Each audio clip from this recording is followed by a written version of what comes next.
All of you good morning. ఇప్పుడు మనం గార్డెన్లో ఉన్నాం. అయితే ఇక్కడ మనకి ఒక అరటి చెట్టు కనిపిస్తుంది. ఈ అరటి చెట్టు గురించి మనం కొన్ని వాక్యాల్ని తయారు చేద్దాం. ఇలా తయారు చేయడం వల్ల మనము ఇంగ్లీష్లో కొన్ని వాక్యాలని ఈజీగా తయారు చేయడం, చిన్న చిన్న పదాలతో తయారు చేయడం అలవాటు అవుతుంది. అలాగలాగా పెద్ద వాక్యాలతో రాయడం, చదవడం మనకి ఈజీగా వస్తుంది. ఇది ఎలాగంటే ఇప్పుడు మనకు కనిపిస్తున్న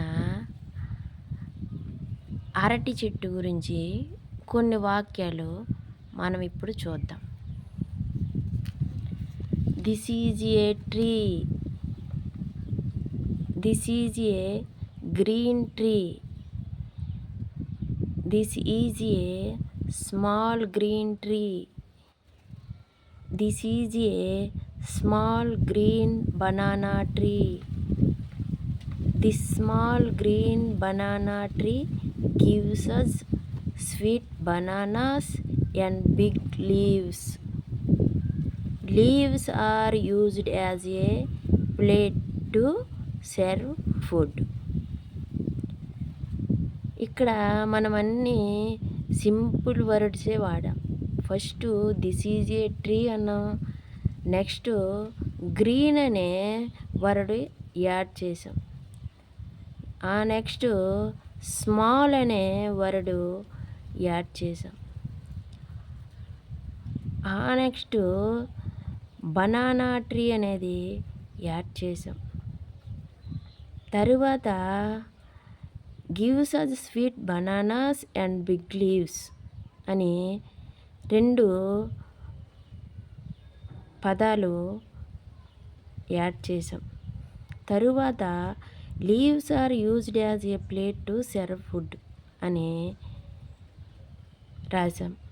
అయితే ఇప్పుడు ఇంకా అరటి చెట్టు తాలూకు ఉపయోగాలు, మెడిసిన్లో ఎలా వాడుతాము, ఫ్రూట్స్ రకాలు ఇవన్నీ మనం చెప్పొచ్చు.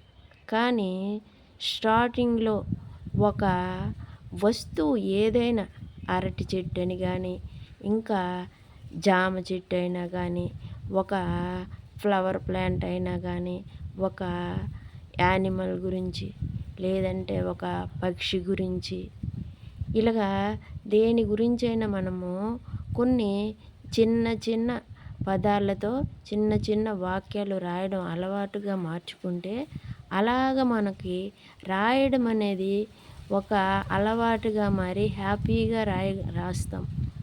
ఇలా రాయడం వల్ల మనకి ఇంగ్లీష్ అంటే కష్టము, ఇబ్బంది అనే ఫీలింగ్ మరి పోయి ఈజీగా మనము రాయగలుగుతాం. Thank you.